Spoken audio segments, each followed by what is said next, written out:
එහෙනම් ඔක්කොම දෙනාට ආයුබෝවන් කියලා කියනවා ළමයි.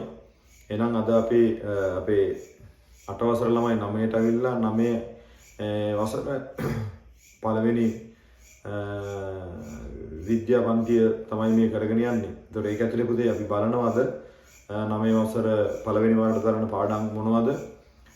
ඒවට කොහොමද අපි හරි ප්ලෑන් එකක් හදලා කරගෙන යන්නේ? ඒ වගේම අද පුතේ එක පාඩමක් ඉවර කරනවා. එතකොට හොඳට මතක තියාගන්න පුතේ එක කාරණාවක් පන්ති ඇතුලේ කට ඇරලා කියන්න, එහෙම කියන්න බැරි වෙන තාක් Tamanට මේ කොටස් බැරි වෙනවා. ඒ හින්දා හොඳට මතක තියාගන්න තමන් ක්ලාස් වලට ඇවිල්ලා පුතේ පැයක් දෙකක් වියදම් කරලා නැත්නම් පැයක් දෙකක් නාස්ති කරලා ගෙදර යද්දි මොකුත් අරගෙන යන්නේ නැතුව යනවනම් ඒ වගේ පන්ති වලට පුතේ නොගිහින් ඉන්න.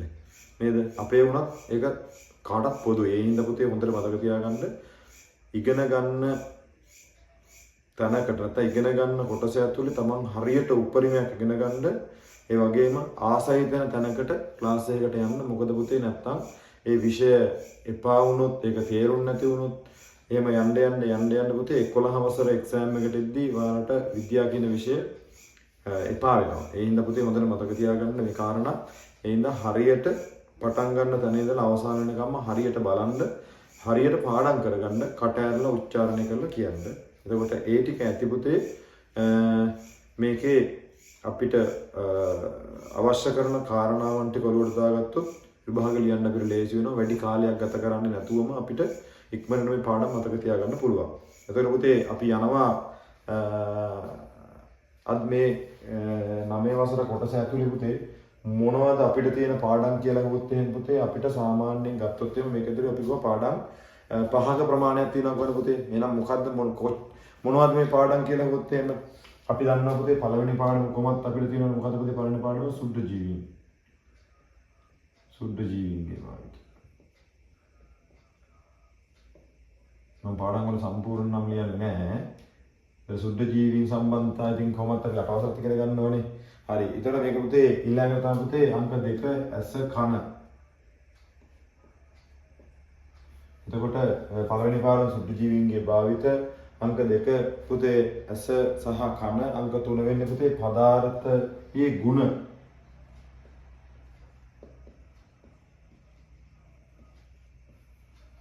අංක 4 වෙන්නේ පුතේ බලය හා ඒ ආශ්‍රිත යෙදීම්. අංක 5 වෙන්නේ පුතේ පීඩනය. ඔන්න ඔය පාඩම් පහ තමයි පුතේ මේ පළවෙනි වාරයට අදාළ වෙන්නේ. එතකොට අපි ඒකේ අද පුතේ මේ බලය සහ ඒ ආශ්‍රිත යෙදීම් කියන පාඩම ඉවර කරනවා. හරිනේ? හරි. එහෙනම් බලමු පුතේ මේ බලය සහ ඒ ආශ්‍රිත යෙදීම් කියන පාඩම ඇතුලේ මොන වගේ දේවල්ද තියෙන්නේ කියලා. right. එතකොට මාතෘකාවක් විදිහට ලියාගන්න පුතේ බලය සහ ඒ ආශ්‍රිත යෙදීම් කියලා. දැන් බලයේ සංකල්පකයේ දැම්මත් කමන්නේ කොහොම හරි.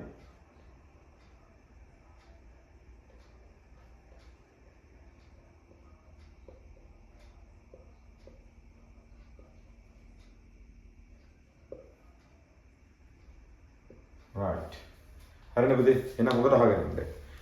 මොකද්ද පුතේ බලයක් කියන්නේ කියලා අහුවොත් එහෙම. එතකොට විභාගයට මේ වගේ ප්‍රශ්න නම් අහන්න පුළුවන් පුතේ. පොඩි පන්තුල ඉඳලා ඉගෙන ගන්නවා පුතේ. බලය කියන්නේ මොකද්ද? ඇදීමක් හෝ තල්ලු කිරීමක්. අදින එක හෝ තල්ලු කරන එකට අපි කියනවා මොකක් කියලාද? බලයක් කියලා. එහෙනම් අහුවොත් එහෙම අර්ථයක් කියනවා බලයක් කියන්නේ කුමක්ද? ඇදීමක් හෝ තල්ලු කිරීමක්. හරිනේ? සරලයි පුතා. නේද?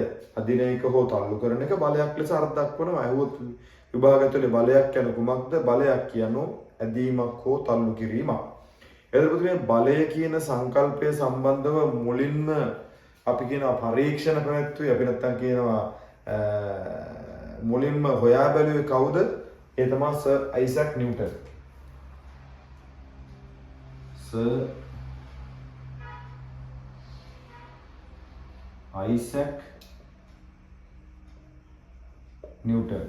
මේ අයිසැක් නිව්ටන් මොකක්ද හොයාගත්තා කියලා කියන්නේ? එයා මොකොත් හොයාගත්ත නෙමෙයි බලය හා ඒ සම්බන්ධ කාරණාවන් ඉදිරිපත් කරන්න පුතේ මේ අයිසැක් නිව්ටන්. එතකොට මේ මිනිස්යාට පුතේ අර ඇපල් ගෙඩියක් ඔලුවට වැරෙච්ච මිනිස්සයා.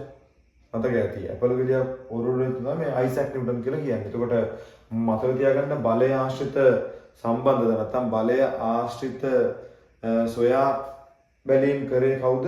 Sir Isaac Newton. එතකොට බලයමයින ඒකකය මොකක්ද පුතේ? බලයමයින ඒකකය බලයමයින පුතේ නිව්ටන් වලින්. ඒ වෙන්නේ මේ අයිසැක් නිව්ටන්ට උපහාරයක් විදිහට කියලා කියනවා. හරිනේ. එතකොට බලය මනින ඒකකය හරි පුතේ. ඒතර කියනවා බලයමයින උපකරණය මොකක්ද පුතේ? ඒකට කියනවා දුනුතරාදිය. අපි ඒකට සාමාන්‍ය නිව්ටන් දුනුතරාදිය කියලා කියනවා ඈ. නිව්ටන් දුනුතරාදිය. හරිනේ. ඔන්න සරල කාරණා අපි තුනක් කතා කරලා ඉගෙන ගත්තා. මොකද්ද බලයක් කියන්නේ පුතේ? බලයක් කියන්නේ ඇදීමක් හෝ තල්ලු කිරීමක්. එතකොට මේ බලය ආශ්‍රිතව සොයා බැලීම් කරේ කවුද? Sir Isaac Newton. එතකොට බලයමයින ඒකකය මොකද්ද පුතේ? නිව්ටන්. ඒ වගේම බලයමයින උපකරණය නිව්ටන් දුරුතරාදිය. හරිනේ. ඊටාම සරල දේවල් මේ කතා කරන්න පුතේ. ඔළුවට දාගන්න ලොකු දේවල් හිතන්න එපා. ඔයා දන්නවා සාමාන්‍ය පුතේ අදිනවා තල්ලු කරනවා කියන එක ඔයා දන්නවනේ. පෙට්ටියක් අදිනවා. මේ ඇදගෙන යනවා. ලණුවක් අදිනවා. වාහනයක් තල්ලු කරනවා. ඒ වගේ දේවල් ඔයා දන්නවා. දැන් අපි බලමු මේ බලය ආශ්‍රිත මේ යොදා ගැනීම යටතේ මොනවද ඉන්නේ කියලා. ඔන්න මූලික දේවල් ටිකක් තුනක් හතරක් කතා කරනවා මොනවා පුතේ? බලය කියන්නේ ඇදීමක් හෝ තල්ලු කිරීමක්. එතකොට ඒ ආශ්‍රිත පරීක්ෂණ පැවැත්වුවේ නැත්නම් ඒ ආශ්‍රිතව සොයා බැලීම් කරේ කවුද? Sir Isaac Newton. බලයමයින ඒකකය මොකද්ද? නිව්ටන්. එතකොට බලයමයින උපකරණය මොකද්ද? නිව්ටන් දුනුතරාදිය. දුනුතරාදිය තියෙනවා වර්ග. මම කියයි නිව්ටන් දුනුතරාදිය. රයිට්. හරිනේ පුතේ. ඊටාම සරලයි. එතකොට බලන්න පුතේ මම මේ කියන ඒවාට ඔයා උත්තර මේ chat එකට දාන්න බලන්න. හරි. බලන්න පුතේ ලිඳකින් වතුර මොකද්ද පුතේ කරන්නේ? ලිඳකින් වතුර මොනවා පුතේ කරන්නේ? අන්න රයිට්. නේද? ලිඳකින් වතුර අදිනවා. නේ? බයිසිකලයක් පැදීම. බයිසිකලයක් පදිනවා කියවම පුතේ අදිනවද තල්ලු කරනවද? තල්ලු කරනවා පුතේ. පැඩල් එකක් තියලා මොකද කරන්නේ? පැඩල් එක පහතට තල්ලු කරන් යන්නේ පුතේ. හරිනේ. එහෙනම් බයිසිකල් පැදීම මොකද්ද? තල්ලු කිරීම. ජලකරාමයේ පුතේ ඔයා දන්නවද පුතේ ජලකරාමයේ අපි නිකන් මෙහෙම ඇද්දට තල්ලු කරාට නැත්නම් අපි එහෙම ඇරියට ජලකරාමයේ අත්තට මෙහෙමනේ සම්බන්ධ කරලා තියෙන්නේ පුතේ. එතකොට අපි බලන්නකො ටැප් එක අරින්නේ කොහොමද පුතේ? මේ පැත්තට මෙහෙම නරින්නේ. එතකොට මේ පැත්තට තල්ලු කරනවා මේ පැත්තෙන් අදිනවා. එහෙනම් ජලකරාමයක් පුතේ මොකද්ද? ඇදීමයි තල්ලු කිරීමයි කියන මේ දෙකම තියෙනවා. ජලකරාමයක. සුක්කානමකත් එහෙමනේ පුතේ. සුක්කානමකත් කරන්නේ පුතේ මේ පැත්තෙන් අදිනවා මෙහෙන් තල්ලු කරනවා. අදිනවා තල්ලු කරනවා. ඔයා ඉතින් ඔය දකින්න බස් එකේ බස් රියදුරු මාමා නැත්තම් බස් මාමාගේ රියදුරු මාමා ඔහොම නෙමෙයිනේ. එයා ඉතින් අර මෙහෙම කරගෙන ස්ටියරින් වීල් එක. ඒක නෙමෙයි අපි කියන්නේ. අපි කතා කරන්නේ සාමාන්‍යයෙන් වාහන පදින්න ඉගෙන ගන්න ගියපු කාලවල ඉගෙන ගන්නේ කොහොමද පුතේ? මේ පැත්තෙන් අදිනවා ස්ටියරින් වීල් එක මෙහෙන් අදිනවා මෙහෙන් තල්ලු කරනවා. අදිනවා තල්ලු කරනවා. හරිනේ? හරි. ලිඳකින් නම් වතුර අදිනවා. බයිසිකලයක් මොකද කරන්නේ? තල්ලු කරනවා. බයිසිකලයක් පදිනවා කියන්නේ ඒක තල්ලුවක්. ඊට පස්සේ අපි කතා කරේ ජලකරාමයේ ඇදීමයි තල්ලු කිරීමයි දෙකම පුතේ. එතකොට සුක්කානමත් පුතේ ඇදිනවා සහ තල්ලු කරනවා කියන දෙකම. පැහැදිලිද? හරිනේ. ආයෙන්ද බලය කියන්නේ මොකද්ද පුතේ? බලය කියන්නේ ඇදීමක් හෝ තල්ලු කිරීමක්. බලය සම්බන්ධ පරීක්ෂණ පැවැත්වුවේ කවුද? නැත්නම් බලය සම්බන්ධ හොයා බැලීම් කරේ කවුද? Isaac Newton. බලයමයින ඒකකය මොකද්ද? නිව්ටන්. බලයමයින උපකරණ මොනවද? නිව්ටන් දුනුතරාදිය. හරිනේ. දැන් අපි කතා කරේ ඔය බලය යෙද තැන්වලදී මේ ඇදීම තල්ලු කිරීමක් යන වගේ තමයි ඔය අපි කතා කරේ. හරිනේ. එතකොට මතක තියාගන්න ඕන පුතේ බලය සංකල්ප හොයාගත්ත කෙනා සහ ඒ ආශ්‍රිතව කොහොමද? එතකොට අපි නෝට් එක විදිහට හදාගත්තේ පුතේ මතක තියාගන්න නෝට් එක විදිහට ලියා ගන්න ඕනේ මේ කාරණා ටික. හරිනේ. ඊළඟ තව කොටසක් ඉස්සරහට යමු පුතේ. දැන් අපි ඊළඟට කියනවා පුතේ මේකෙන් පස්සේ මේ බලයක් යොදලා කරන්න පුළුවන් දේ. මොකද බලයක් යෙදීමෙන් කළ හැකි දේ අහනවා පුතේ. මොනවද බලන්න පුතේ බලයක් යොදලා කරන්න පුළුවන් ඉන්නේ? බලයක් යෙදීමෙන් කළ හැකි දේ. නේද? බලයක් යෙදීමෙන් කළ හැකි දේ. බලයක් යෙදීමෙන් නේ. එතකොට මොනවද කරන්න පුළුවන් බලයක් යෙදීමෙන්? බලයක් යොදලා කරන්න පුළුවන් දේවල් එකක් තමයි පුතේ නිශ්චලව තියෙන වස්තුවකට තල්ලුවක් දැම්මොත් චලිත වෙනවා පුතේ. එහෙනම් මොකද්ද වෙන්නේ? නිශ්චලව තියෙන වස්තුවක් චලිත වෙනවා. නිශ්චල වස්තුන් චලිත කරන්න බලය යොදනවා. එහෙනම් චලිත වෙලා වේගෙන් එන බෝලයක් ඔය අල්ලනවා. එහෙනම් මොකද වෙන්නේ පුතේ? ඒක තමයි නිශ්චල වස්තු චලනය වෙනවා. එහෙනම් චලිත වස්තු නිශ්චල කරනවා බලයක් යොදලා. හරිනේ. රයිට්. එහෙනම් තව හිතන්න. තව හිතන්න. ඔයා අරගෙන මොකද කරන්නේ? ඔයා බැට් එකෙන් ගහනවා පුතේ. එහෙනම් මොකද වෙන්නේ? බෝලේ ඕමෙදි බැට් එකෙන් ගහනවා. එතකොට චලිත දිශාව ඔයා බලයක් යොදලා වෙනස් කරනවා. එහෙනම් මොකද්ද පුතේ බලය දීමෙන් කරන්න පුළුවන් එකක් තමයි නිශ්චල වස්තුව. කියන්නේ නතර වෙලා තියෙන වස්තුවකට බලයක් දුන්නම චලිත වෙනවා. බෝලයක් හිටන්න වේගෙන් එද්දිව අල්ල ගන්නවා. චලිත වස්තුව නිශ්චල කරනවා. ඔය බැට් එකක් කරන් බෝලෙට වේගෙන් ගහනවා. චලිත දිශාව වෙනස් වෙනවා. හරිනේ. ඒ වගේම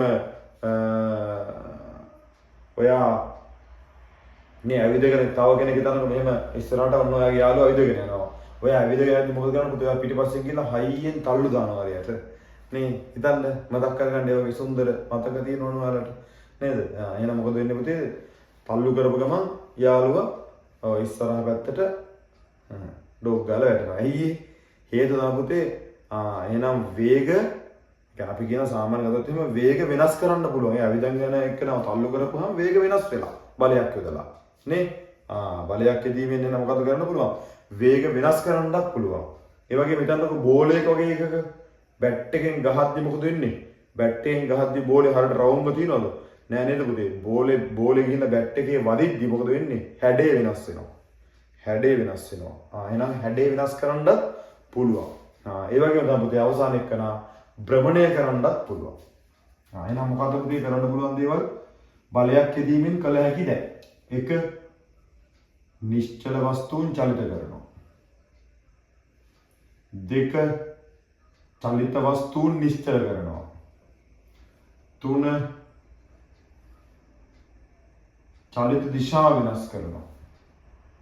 චලිත දිශාව වෙනස් කරනවා. 4 හැඩය වෙනස් කරනවා. 5 භ්‍රමණය කළ හැකි වෙනවා. 5 භ්‍රමණය කළ හැකි වෙනවා. හරි නේද පුතේ? ඔන්න ඔය කාරණා තමයි පුතේ බලයක් යොදලා කරන්න පුළුවන් දේ. හරිනේ. වේග වෙනස් කරනවා, හැඩ වෙනස් කරනවා, දිශා වෙනස් කරනවා නේ. නිශ්චල කට්ටිය චලිත කරනවා, චලිත කට්ටිය නිශ්චල කරනවා. එහෙනම් මොනවද පුතේ මේ බලයක් යොදලා කරන්න පුළුවන් දේවල්. හරිනේ. බලයක් යෙදීමෙන් කළ හැකි දේ තමයි මේ විදිහට අපිට ලියා ගන්න පුළුවන් වෙන්නේ. නැත්තම් මතක තියා ගන්න පුළුවන් වෙන්නේ. හරි නේද පුතේ? තේරුණා නේද? රයිට්. එහෙනම් පුතේ මේක චුටි නෝට් එකකට දාගමු. පළවෙනි තර ලකුණ ලියන්න පුතේ. පළවෙනි තර ලකුණ ලියන්න. පළවෙනි තර ලකුණ ලියන්න. පළවෙනි තර ලකුණ ලියන්න පුතේ. ඇදීමක් හෝ තල්ලු කිරීමක් බලයක් ලෙස හඳුන්වයි. ඇදීමක් හෝ තල්ලු කිරීමක් බලයක් ලෙස හඳුන්වයි. ඇදීමක් හෝ තල්ලු කිරීමක් බලයක් ලෙස හඳුන්වයි.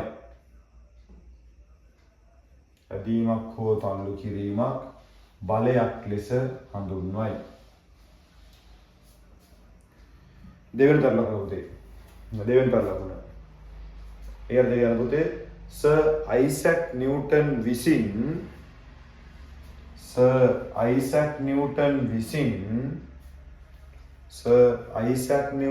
විසින් බලයේ සංකල්ප සොයා ගන්නා ලදී. සර් අයිසැක් නිව්ටන් විසින් බලයේ සංකල්ප සොයා ගන්නා ලදී. බලයේ සංකල්ප සොයා ගන්නා ලදී. හරිනේ. ඊළාට තුන්වෙනි තර ලකුණ පුතේ. එයාද ලියන්න පුතේ බලය මනින ඒකකය නිව්ටන්. බලය මනින ඒකකය නිව්ටන්. Capital N. නිව්ටන්. හරිනේ. බලය මනින ඒකකය නිව්ටන්.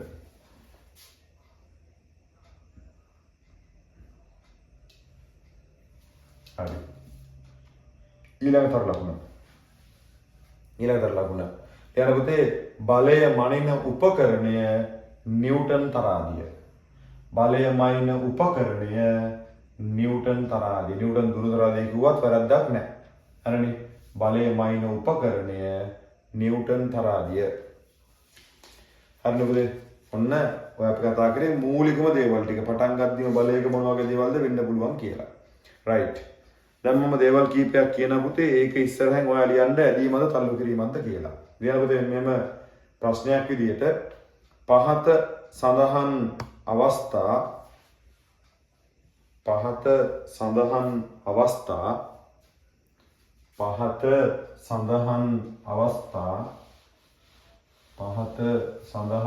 අවස්ථා සිදු කරන්නේ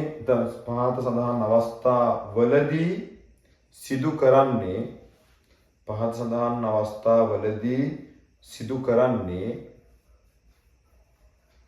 කරන්නේ ඇදීමක්ද තල්ලු කිරීමක්ද යන වග දක්වන්න. ඇදීමක්ද තල්ලු කිරීමක්ද යන වග දක්වන්න. ඇදීමක්ද තල්ලු කිරීමක්ද යන වග දක්වන්න. හරි. අංක 1 පුතේ. අංක 1 ලිඳකින් ජලය ගැනීම. ලිඳකින් ජලය ගැනීම. අංක 1 ලිඳකින් ජලය ගැනීම. ලිඳකින් ජලය ගැනීම. මොකද්ද පුතේ නම් 1? ඇදීමක්. මොකද්ද පුතේ නම් ඇදීමක්. හරිනේ. හරි. අංක 2 බයිසිකලයක් පැදීම. අංක 2 බයිසිකලයක් පැදීම. අංක 2 බයිසිකලයක් පැදීම. අංක 2 බයිසිකලයක් පැදීම. ආයෙක මොකද්ද පුතේ? ඒක මොකද්ද? right. මොකද්ද පුතේ? මේක තල්ලුවක් නේද? පැඩල් එක තල්ලු කරනවා. එහෙනම් මේක තල්ලු කිරීමක්. හරිනේ. එහෙනම් ලිඳකින් ජලය ගැනීම ඇදීමක්. බයිසිකලයක් පැදීම පුතේ තල්ලු කිරීමක්. හරිනේ. අංක 3 සුක්කානම කැරකවීම.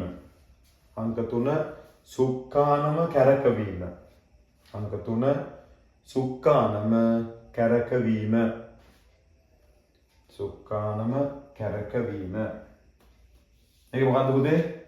ඇදීමක් සහ තල්ලු කිරීමක්. ඇදීමක් හා තල්ලු කිරීමක්. ඇදීමක් හා තල්ලු කිරීමක්. ඇදීමක් හා තල්ලු කිරීමක්. හරිනේ. හරි. ඊළඟට හිතන්න තව එකක්. ඔයා බෝතලයක මූඩි අරිනවා. එහෙම අල්ලන පුතේ. මොකද නම් කරන්නේ? මේක මෙහෙට අදිද්දි මේ බලන්නකෝ. මෙහෙම අල්ල අදින්නේ පුතේ. මූඩි අරින්නේ මෙහෙම. එහෙනම් මේ අතෙන් මෙහෙට අදිනවා. මේක මෙහෙට තල්ලු කරනවා නේ. මේක මෙහෙට අදිද්දි මේ පැත්තෙන් පොඩි තල්ලුවක් එනවා මේ පැත්තට මේ. හොඳට නිකන් මතක් කරගන්න බෝතලේ මූඩියක් අරිද්දි. එහෙනම් ලියන්න පුතේ මූඩියක් කැරීම. බෝතලයක මූඩියක් කැරීම. නේ? මතක් කරගන්න මූඩියක් අරිනවා. right. එහෙනම් මේකෙදි මහපට ගිල්ලෙන් පල්ලට ඇදලා මෙයාගේ දබර ගිල්ලෙන් තල්ලු කරනවා. එහෙනම් ඇදීමක් හා තල්ලු කිරීමක්. ඇදීමක් හා තල්ලු කිරීමක්. හරිනේ. ඇදීමක් හා තල්ලු කිරීමක්. ඊට පස්සේ 5 පිත්තකින් පන්දුවට ගැසීම.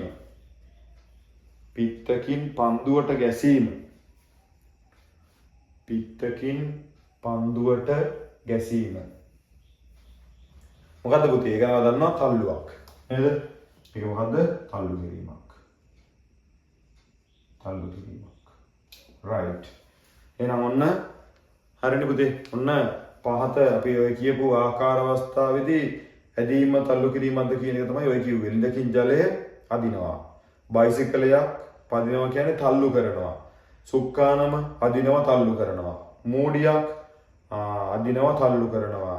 පිත්තක් පිත්තෙන් ගහනවා කියන්නේ තල්ලු කරනවා. හරිනේ පුතේ? හරි. ඊට පස්සේ යනවා පුතේ. ඊට පස්සේ යනවා. ඊළඟ තල්ලුකමක් දාලා බලයක් යොදා කළ හැකි දෑ. බලයක් යොදා කළ හැකි දෑ. බලයක් යොදා කළ හැකි දෑ. බලයක් යොදා කළ හැකි දෑ. හරි. එයාට දෙලියෙන් පුතේ තල්ලුකම දාලා මතක් කට්ටිය ලියන්න. බලයක් යොදා කළ හැකි දෑ. පළවෙනි තල්ලුකම. පළවෙනි තල්ලුකම. නිශ්චල වස්තුන් චලිත කළ හැක. චලිත කිරීම. නිශ්චල වස්තුන් චලිත කිරීම. නිශ්චල වස්තුන් චලිත කිරීම. අංක 1. දැන් පළවෙනි තල්ලුකම. නිශ්චල වස්තුන් චලිත කිරීම. දෙවෙනි තල්ලුකම. චලිත වස්තුන් නිශ්චල කිරීම. අංක 1 නිශ්චල වස්තුන් චලිත කිරීම. අංක 2 චලිත වස්තුන් නිශ්චල කිරීම. චලිත වස්තුන් නිශ්චල කිරීම. චලිත වස්තුන් නිශ්චල කිරීම. අංක 3 චලිත දිශාව වෙනස් කිරීම. අංක 3 චලිත දිශාව වෙනස් කිරීම. අංක 3 චලිත දිශාව වෙනස් කිරීම. හරිද? අංක 4 චලිත වන වේගය වෙනස් කිරීම. චලිත වන වේගය වෙනස් කිරීම. චලිත වන වේගය වෙනස් කිරීම. අංක 3 නේ 4 චලිත වන වේගය වෙනස් කිරීම. හරිනේ? ඊට පස්සේ අංක 5 හැඩය වෙනස් කිරීම. නේද? අංක 5 හැඩය වෙනස් කිරීම. අංක 5 හැඩය වෙනස් කිරීම. අංක 5 හැඩය වෙනස් කිරීම. අංක 6 භ්‍රමණය කළ හැකි වීම. කරකණ්ඩ පුළුවන් කියලා කියනවා. බලයක් දීලා. භ්‍රමණය කළ හැකි වීම. භ්‍රමණය කළ හැකි වීම. නිශ්චල වස්තුන් චලිත කිරීම. චලිත වස්තුන් නිශ්චල කිරීම.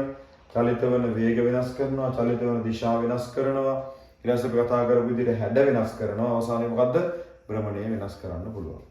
හරි නේද? පැහැදිලි නේද? ඇදීමක් හෝ තල්ලු කිරීමක් බලයක්. බලය සම්බන්ධ සංකල්ප ගෙනාව කවුද? Sir Isaac Newton. බලයමයි ඒකකය නිව්ටන්. උපකරණය නිව්ටන් තරාදිය.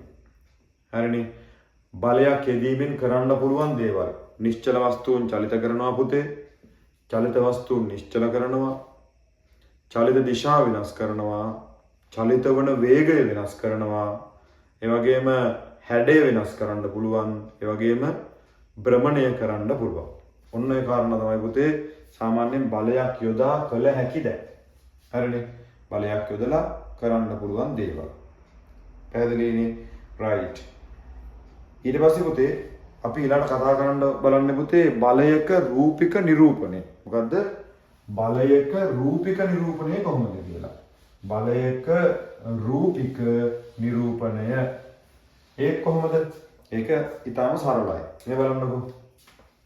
රූපයක කොහොමද බලයක් නිරූපණය වෙන්නේ? එන්න පුතේ වස්තුව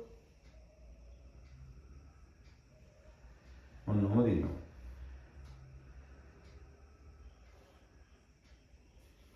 හරිනේ? බලයක රූපික නිරූපණය. කියන්නේ රූපික නිරූපණය කරන පුතේ රූපයක් ඇසුරෙන් නිරූපණය කරනවා බලය කියන එක. හරි. මොනවද අපි මේකදී ඇත්තටම බලන්නේ? එතන දිනා පුතේ කුඩා තිත. නේද? එහෙනම් බලයක් යොදනවා කියන්නේ පුතේ මේ පැත්තට හරි මේ පැත්තෙන් තල්ලු කරනවා කියන්නේ අපි මෙතනින් ගන්නවා. එහෙනම් තල්ලු කරන තැන ස්ථානයට කියනවා මොකක් කියලාද පුතේ? උපයෝගී ලක්ෂය. මෙයාට කියන්නේ මොකක් කියලාද? උපයෝගී ලක්ෂය.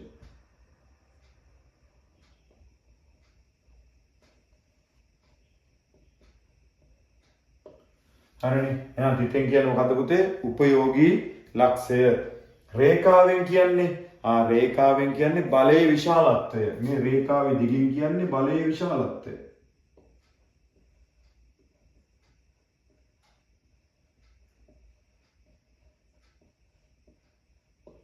හරි. එහෙනම් E හිසෙන් කියන්නේ මොකද්ද පුතේ? E හිසෙන් කියන්නේ ඉතින් කොහොමත් මොකද්ද පුතේ? දිශාව. දිශාව. එහෙනම් බලයක රූපක නිරූපණය සිදු කරද්දී ප්‍රධාන දේවල් තුනක් ගැන අපි සලකා බලනවා. තිතක් තියෙනවා. ඒකට කියනවා උපයෝගී ලක්ෂය. රේඛාවක් තියෙනවා. මේ රේඛාවේ විශාලත්වයෙන් බලයේ විශාලත්වයම දෙනවා. ඊට පස්සේ E හිසෙන් දෙනවා පුතේ කොයි පැත්තේ දිශාවටද? හරිනේ කොයි පැත්තේ දිශාවටද? එහෙනම් මට කියන්න පුතේ බලය කියන්නේ දෛශිකයක්ද අදෛශිකයක්ද? බලය කියන්නේ දෛශිකයක්ද අදෛශිකයක්ද? බලය කියන්නේ පුතේ දෛශික රාශියක්. මොකද දෛශිකයක් කියන්නේ විශාලත්වයක් මෙන්ම නිශ්චිත දිශාවක් තියෙන කට්ටිය. හරිනේ විශාලත්වයක් මෙන්ම නිශ්චිත දිශාවක් තියෙන කට්ටිය. හරිනේ එයාලට කියනවා මොනවද? දෛශික රාශි. එතකොට බලය කියන්නේ දෛශිකයක් අදෛශිකයක් නෙමෙයි හරි. එහෙනම් ඒක මතක තියාගන්න. හරි ඉස්සලා පුතේ මෙන්න මෙහෙම ලියන්නකෝ බලයක ලක්ෂණ කියලා දාන්න පුතේ ඊළඟට ලකුණු දාලා නෝට් එක ඇතුලේ බලයක ලක්ෂණ කියලා දාන්න. බලයක ලක්ෂණ කියලා දාන්න. බලයක ලක්ෂණ. බලයක ලක්ෂණ. ඒ අර්ථය ලියන්න පුතේ පළවෙනි ලකුණ විශාලත්වයක් ඇත. මේ අපි දන්නවා දැන්. විශාලත්වයක් ඇත. අංක 1 විශාලත්වයක් ඇත. අංක 1 විශාලත්වයක් ඇත. අංක 2 නිශ්චිත දිශාවක් ඇත. නිශ්චිත දිශාවක් ඇත. නිශ්චිත දිශාවක් ඇත. නිශ්චිත දිශාවක් ඇත. අවසානයක පුතේ උපයෝගී ලක්ෂයක් ඇත. උපයෝගී ලක්ෂයක් ඇත.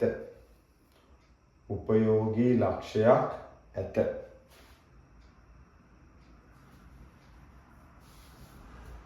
හරි නේද? කුඩා දිගෙන් කියන්නේ උපයෝගී ලක්ෂය. රේඛාවේ දිගින් කියන්නේ බලයේ විශාලත්වය. ඊසින් කියන්නේ දිශාව. හරිනේ පුතේ? හරි. ටක් ගාලා මේක අඳ ගන්න පුතේ. ටක් ගාලා මේක අඳ ගන්න. ඕන කට්ටිය යටින් ලියා ගන්න පුතේ මෙන්න මේක.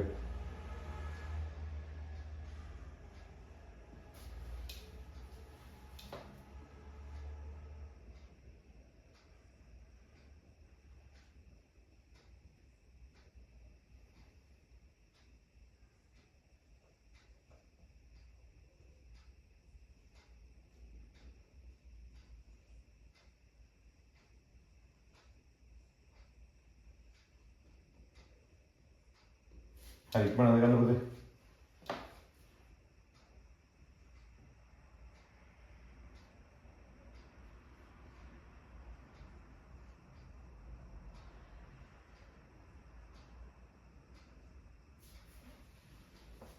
හරිද? අඳගත්තද? හරි නේද? පැහැදිලි නේද? right. ලියන්න තල්ලකරොත් දාලා යටින් ලියන්න බලය යොදන ස්ථානය උපයෝගී ලක්ෂය නම් වේ. බලය යොදන ස්ථානය උපයෝගී ලක්ෂය නම් වේ. උපයෝගී ලක්ෂය නම් වේ.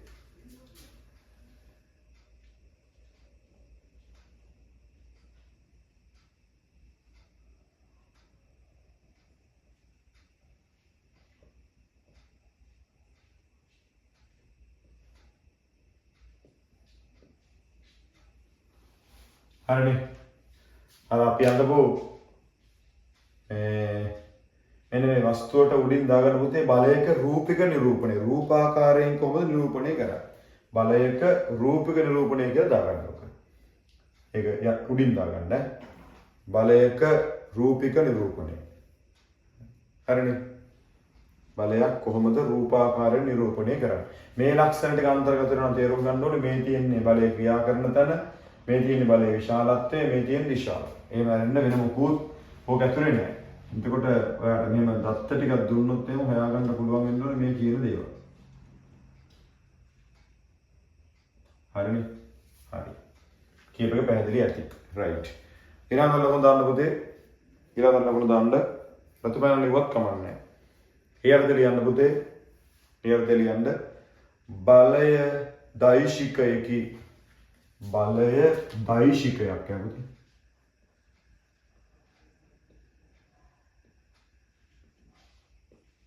බලය කියන්නේ මොකද්ද? දෛශිකයක් කියලා කියනවා. හරිනේ පුතේ.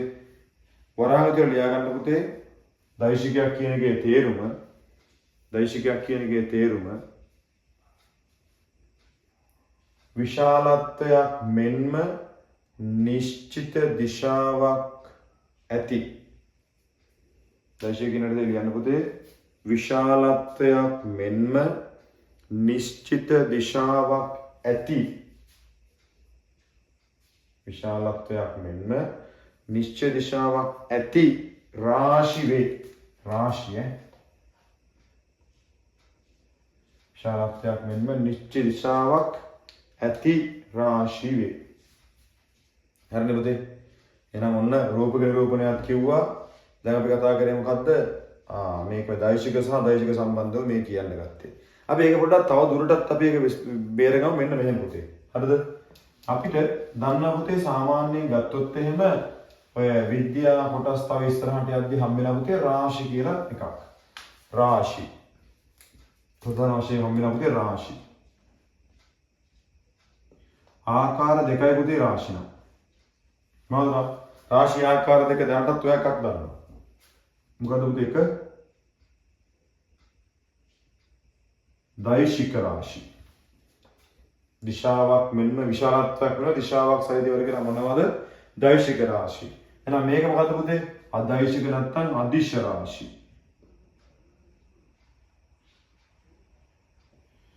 හරිනේ. දෛශික රාශි, අදිශ රාශි. රාශි ආකාර දෙකයි දෛශික රාශි සහ අදිශ නැත්නම් අදෛශික රාශි. එතන මොනවාද මේ දෛශික රාශි වල තියෙන්නේ? දෛශික රාශි වල මොනවද තියෙන්නේ? විශාලත්වයක් ඇත.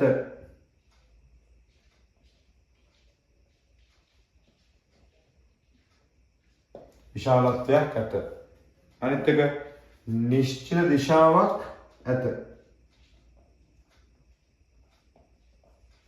නිශ්චිත දිශාවක් ඇත. හරිනේ. විශාලත්වයක් ඇත, නිශ්චිත දිශාවක් ඇත. උදාහරණ හිතන්න. උදාහරණ කරලා යන්න පුතේ බර සහ බලය. උදාහරණයක් කියලා ලියන්න පුතේ බර සහ බලය කියන්නේ මොනවද? දෛශික රාශීන් වලට උදාහරණ. හරිනේ. එහෙනම් ඔයා හිතලා කියන්නේ අදෛශිකයක් කියන්නේ මොකද්ද පුතේ? විශාලත්වයක් තියෙනවා නිශ්චිත දිශාවක් නැතේ. ලියන්න විශාලත්වයක් ඇත. විශාලත්වයක් ඇත.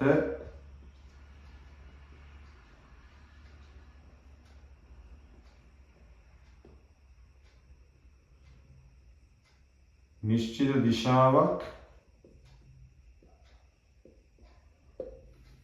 නොමැත. එහෙනම් මෙයාට විශාලත්ව දිශාවක දෙකම තිබ්බා. අදෛශික නැත්නම් අදිශ රාශියක වලට විශාලත්වයක් තිබ්බ නිශ්චිත දිශාවක් නැහැ. හරිනේ. උදාහරණ සම්පතේ දුර සහ කාලය. දුර කාලය කියන ඒකක වලට නැත්නම් අපි හිතා කියන දුර සහ කාලය කියන රාශීන් ගොඩක් වලට අදෛශික රාශීන්, අදිශ රාශීන් කියලා අර්ථ දක්වනවා. හරි නේද? පැහැදිලි නේද? right. මේකත් දාගන්න පුතේ. මේකත් දාගන්න. මේ පොඩි කොටසක් දාගන්න ටක් ගාලා. රාශී ආකාර දෙක වුණා පුතේ දෛශිකයි අදිශයි. දෛශික කියන්නේ විශාලත්වයක් ඇත, නිශ්චය දිශාවක් ඇත. උදාහරණ බර සහ බලය. අදිශ රාශි. විශාලත්වයක් ඇත, නිශ්චය දිශාවක් නොමැති. උදාහරණ දුර සහ කාලය. දුර කියන එක නඩුතේ දිශාවක් නැහැනේ. කාලයටත් එහෙම තමයි. හරිනේ. ඒ මොනවා පුතේ? මේ තමයි රාශි. සාමාන්‍යයෙන් අපි ඔය විද්‍යා පාඩම් වල භාවිතා වෙන ඒවා මේවා. හරිනේ. රාශි ආකාර දෙකයි දෛශික සහ දෛශික. හරිනේ. දෛශික කියන්නේ විශාලත්වයක් තියෙන දිශාවක් තියෙනවා. දෛශික කියන්නේ විශාලත්වයක් තිබ්බ දිශාවක් නැහැ. දෛශික වලට උදාහරණ පුතේ බර සහ බලය. අදිශ වලට කියන්නේ දුර සහ කාලය. හරිනේ. පැහැදිලිනේ? තේරුණානේ? right. හරි. අද චූටි කොටසක් නේ පුතේ. බලය කියන්නේ පාඩම තමයි. ඒ වුණාට අපි මේ චූටි කොටසක් විතර ඉගෙනනවා මතක නිකන් බලන්නකො නේ. නේ චූට මතක් කරන්න. බලය කියන්නේ මොකද පුතේ? අදිනවා තල්ලු කරනවා. බලය සම්බන්ධ සංකල්ප ගෙනාවේ කවුද? Isaac Newton. බලයමයින ඒකකය නිව්ටන්. එතන ගත්තාම බලයමයින උපකරණය නිව්ටන් තරාදිය. ඊට අපි කිව්වා දෙදකින් ජලය මොකද පුතේ කරන්නේ? අදිනවා. බයිසිකල් පැදීම තල්ලු කිරීමක්. බැට් එකෙන් පන්දුවට පහර දෙනවා. ඒ මොකද්ද? ඒක තල්ලු කිරීමක්. සුක්කානම ගැන අපි කියනවානේ වාහනයක් වදින එක. ඒක එහෙනම් මොකද්ද? ඇදීමක් හෝ තල්ලු කිරීමක්. හරිනේ. ඒතර බලයක් යොදා කළ හැකි දෑ මොනවද? නිශ්චල වස්තුවක් චලිත කරනවා. ඊළඟ අංක 2 චලිත වස්තුවක් නිශ්චල කරනවා. ඊට පස්සේ චලිත දිශාව වෙනස් කරනවා. ඊට පස්සේ චලිත වන වේගය වෙනස් කරනවා. ඊට පස්සේ චලිත වෙන හැඩය වෙනස් කරනවා. ඒ වගේ මතක තියාගන්න පුතේ අවසාන කාරණාව ඒක ඇතුලේ භ්‍රමණය කරන්න පුළුවන් හැකියාවක් එනවා. හරිනේ. එතකොට මොකද්ද මේ බලයක රූපක නිරූපණය කියලා කියන්නේ? බලයක් රූපාකාරව නිරූපණය කරනවා හොයාගන්න පුළුවන් වෙන්න. මොනවද ලක්ෂණ තුන? තිතක් තියෙනවා. මොකද්ද මේ උපයෝගී ලක්ෂය? බලය ක්‍රියා කරන තැන තමයි උපයෝගී ලක්ෂය කියලා කියන්නේ. දැන් රේඛාවේ දිගින් තීරණය කරන්නේ බලයේ විශාලත්වය. ඊසින් තීරණය කරනවා මොකද්ද? ඊසින් තීරණය කරන්නේ ඒක බලයේ දිශාවට තමයි ඊස නිරූපණය කරන්නේ. හරිනේ. ඊට පස්සේ කතා කරේ බලයක සාමාන්‍යයෙන් ගත්තොත් එහෙම බලය කියන්නේ දෛශිකයක්ද කියලා. එතන අපි දෛශික කියන කොටසනේ අපි අර දක්ව හිටියේ. එහෙනම් දෛශිකයක් කියන්නේ මොකද්ද? විශාලත්වයක් ඇත, නිශ්චය දිශාවක් ඇත. උදාහරණ මොකද්ද? බර සහ බලය. ඊළඟට අදිශ රාශියක් කිව්වේ මොකද්ද? විශාලත්වයක් ඇත, දිශාවක් නොමැත. උදාහරණ මොනවද? දුර සහ කාලය කියන කොටස. දුර කාලය. හරිනේ. ඊට සදිශ රාශි දෛශික රාශි සම්බන්ධව අවසානට කතා කරලා ඉවර කරේ. එතන මොනවද තියෙන්නේ? අත්‍තරම නිව්ටන් තරාදියයි අපි සාමාන්‍යයෙන් දුරු තරාදිය වෙනස මොකද්ද? නිව්ටන් තරාදිය බලමු. නිව්ටන් තරාදිය. නිව්ටන් තරාදියයි අපේ සාමාන්‍ය දුරු තරාදිය වෙනස මොකද්ද? ඇත්තටම ළමයි වෙනසක් කියලා කියන්නේ එහෙම ලොකු කියන තරම් ලොකු වෙනසක් නැහැ.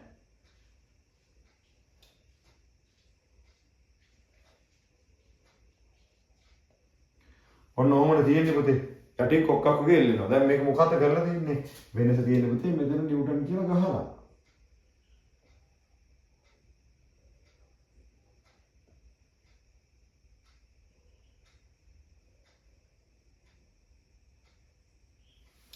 හරිනේ. මම නිව්ටන් තරාදියක් හොයාගන්න උදේ පුළුවන්නේ. එහෙනම් හිතන්නකෝ මේක අපි හිතුවොත් එහෙම නිව්ටන් දුරු තරාදියක් කියලා කියන්නේ පාඨාංක එන්නේ මොකෙන්ද? නිව්ටන් දුර තරාදික පාඨාංක ඒක ලියාගමු. පාඨාංක නිව්ටන් වලින් තමයි හම්බෙන්නේ. පාඨාංක හම්බෙන්නේ මොනවාගෙන්ද? නිව්ටන් වලින්. ඊට පස්සේ අපි හිතන්න දුරු තරාදි. දුරු තරාදි. ඒකත් මෙහෙම්මනේ පුතේ. හැඩය මෙහෙම්මයි.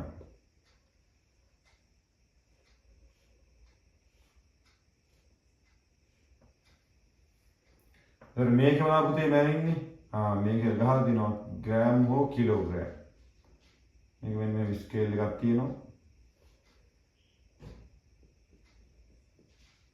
මේකට හරි. එහෙනම් පාඨාංක නිව්ටන් වෙනවා. එහෙනම් මෙතන පුතේ පාඨාංක මොනවද පුතේ? මෙතන පාඨාංක වෙන්නේ ග්‍රෑම් හෝ කිලෝග්‍රෑම්. මෙතන පාඨාංකය ග්‍රෑම් හෝ කිලෝග්‍රෑම් වෙනවා. මේ තමයි නිව්ටන් තරාදියයි දුරු තරාදියයි සාමාන්‍ය දුරු තරාදියයි වෙනස. වෙනස මොකද්ද පුතේ? මෙතන නිව්ටන් කියලා ගහලා දෙනවා. මේක පාඨාංක නිව්ටන් වලින්. මේක ගහලා දෙනවා ග්‍රෑම් සහ කිලෝග්‍රෑම් කියලා. එහෙනම් පාඨාංක ඉන්නේ ග්‍රෑම් සහ කිලෝග්‍රෑම් වලින්. හරිනේ. තේරුණානේ? right. මේක ටක් ගාලා දාගන්න පුතේ. නේද? වැඩි වෙලාවක් ගන්න තු මේකක් දාගන්න. මේකක් දාගන්න.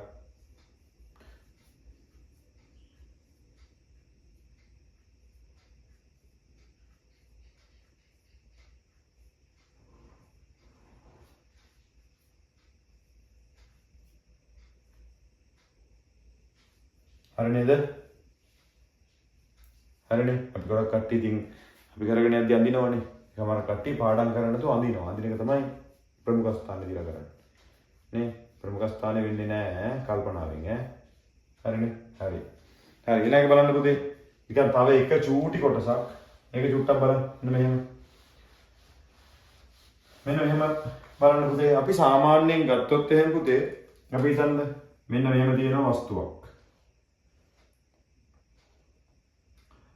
මෙතනින්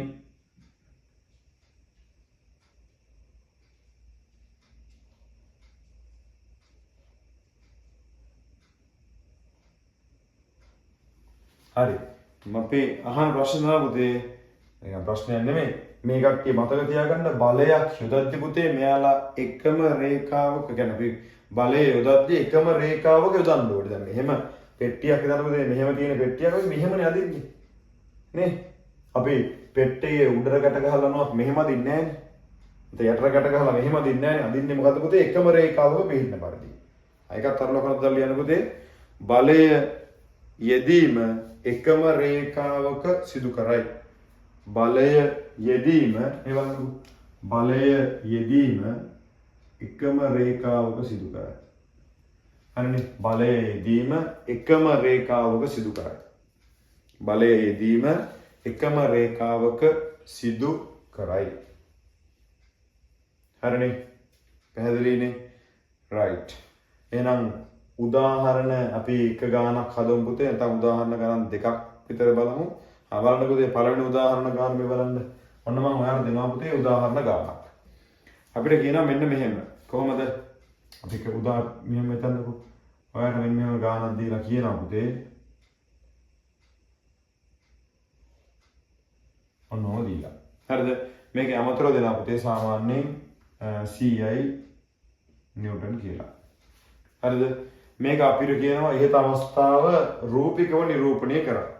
රූපිකව නිරූපණය කරන්න. හරිද? මොකද කරන්න කියන්නේ මේක රූපිකව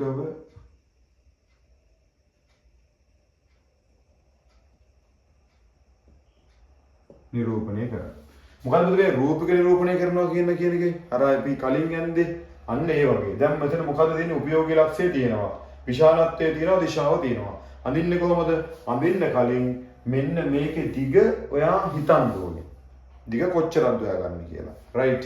මම හිතනවා පුතේ මේක මම ගත්තේ 1 සෙන්ටිමීටරයකින් නිව්ටන් 20ක් වෙන විදිහට හිතන්න. එහෙනම් 1 සෙන්ටිමීටර 20ක් කියන්නේ 100 ඇතුලේ 20ක් කියක් තියෙනවද? 5යි. 5යි සෙන්ටිමීටර.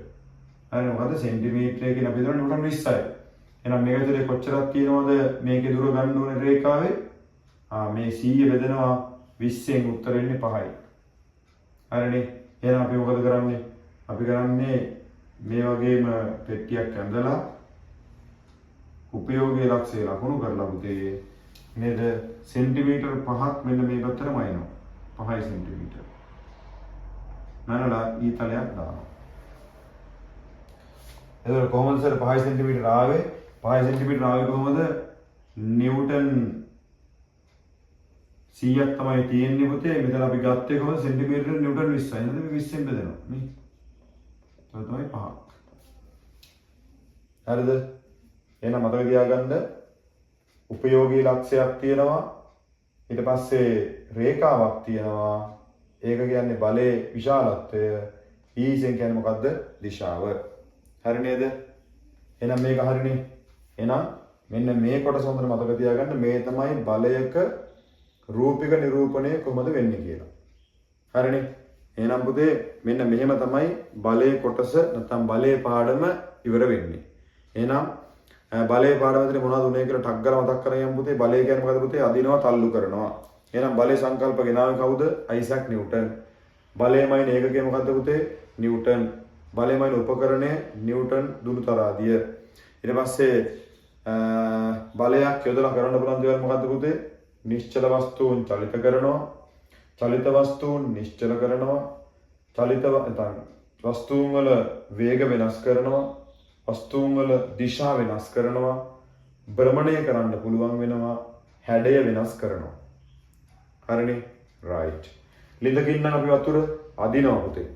බයිසිකල් පදිනවා කියන්නේ තල්ලු කරනවා. සුක්කානම නම් පුතේ අදිනවා තල්ලු කරනවා දෙකම නේ අදිනවා තල්ලු කරනවා. right. මූඩියක් කරනවා නම් අදිනවා තල්ලු කරනවා. හරිනේ? right. බලයක රූපින් රූපණය කරන පුතේ චිතකින් පෙන්වන්නේ උපයෝගී ලක්ෂ්‍ය. උපයෝගී ලක්ෂ්‍ය කිව්වේ බලය ක්‍රියා කරන තැන. ඊට පස්සේ රේඛාවකින් කිව්වේ බලයේ විශාලත්වය. ඊසින් කිව්වේ දිශාව. හරිනේ? බලය කියන්නේ දෛශිකයක්. දෛශිකයක් කියන්නේ මොකද්ද පුතේ? විශාලත්වයක් මෙන්න දිශාවක් කියන රාශිය. හරිනේ? හරි. එතකොට දෛශික රාශිය වලට උදාහරණ මොනවද? බලයයි බරයි. අදිශ කියන්නේ මොකද්ද? විශාලත්වයක් තිබ්බට දිශාවක් නැහැ. හරිනේ? උදාහරණ මොනවද? දුර සහ කාලය. හරිනේ?